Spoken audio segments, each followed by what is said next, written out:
This is Krishna Das, and I'm saying a big namaste and hello to all my friends at Transmit, and God bless you all. Thank you. So we're talking about sound and music as a spiritual practice. You know, it's not enough by itself. If it was enough, then every musician or anyone who ever sang would be liberated being and totally happy all the time.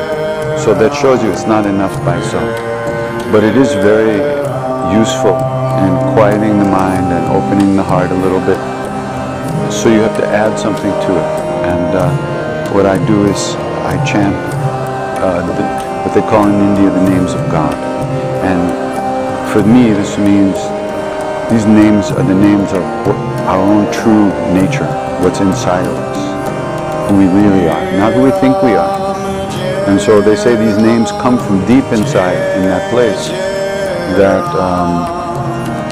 it helps take you deeper inside. So when you put the music together with the mantra, it helps the mantra go in very deep. So that's a good thing there.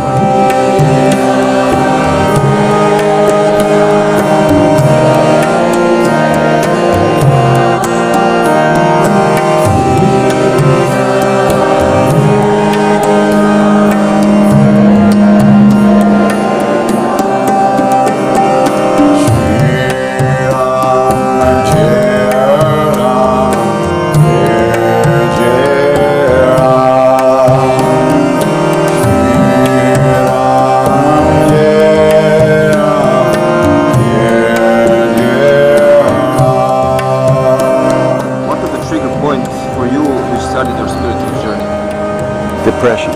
Depression? Oh yeah. What do you mean? Very unhappy. My whole life, teenage years especially, I was very, very unhappy. I couldn't find a way to connect with people. I didn't have good relationships. I wasn't able to express myself. I was very dissatisfied and frustrated. And I was looking for something, a way out of that prison that I was locked in. And then I learned about meditation and spirituality and practice like that. So that's how I got interested. I tried to relieve the pain I was in.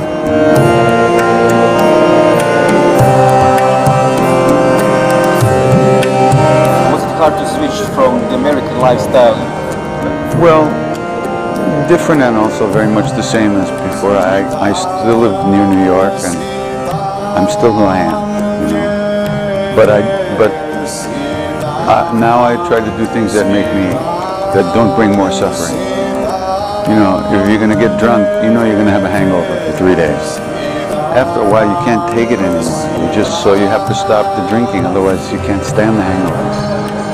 So the kind of behavior that we do most of the time is very selfish, self-centered, and in the long run, it hurts us. And it makes us more isolated and more unhappy and more unable to connect with any kind of peace of mind.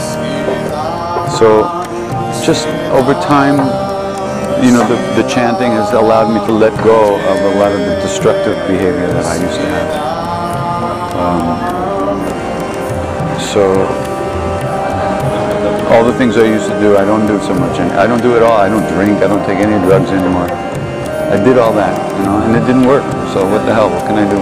I got to find something that works, you know. And but I'm still just a person. Just you know, I live in America. I live on the earth, and I just a normal person, no different than anybody else.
taught to look outside for everything.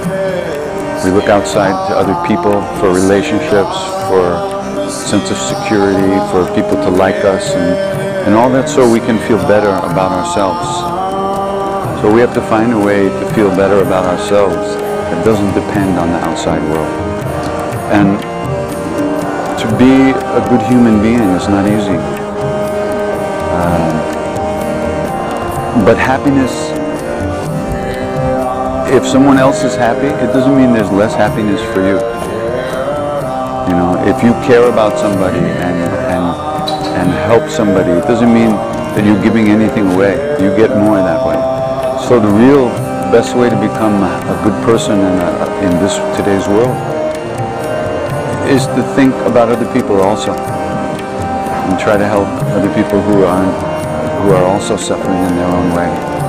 But we think about ourselves all the time, all day long. You know, what am I going to do? What am I going to do? What am I going to do?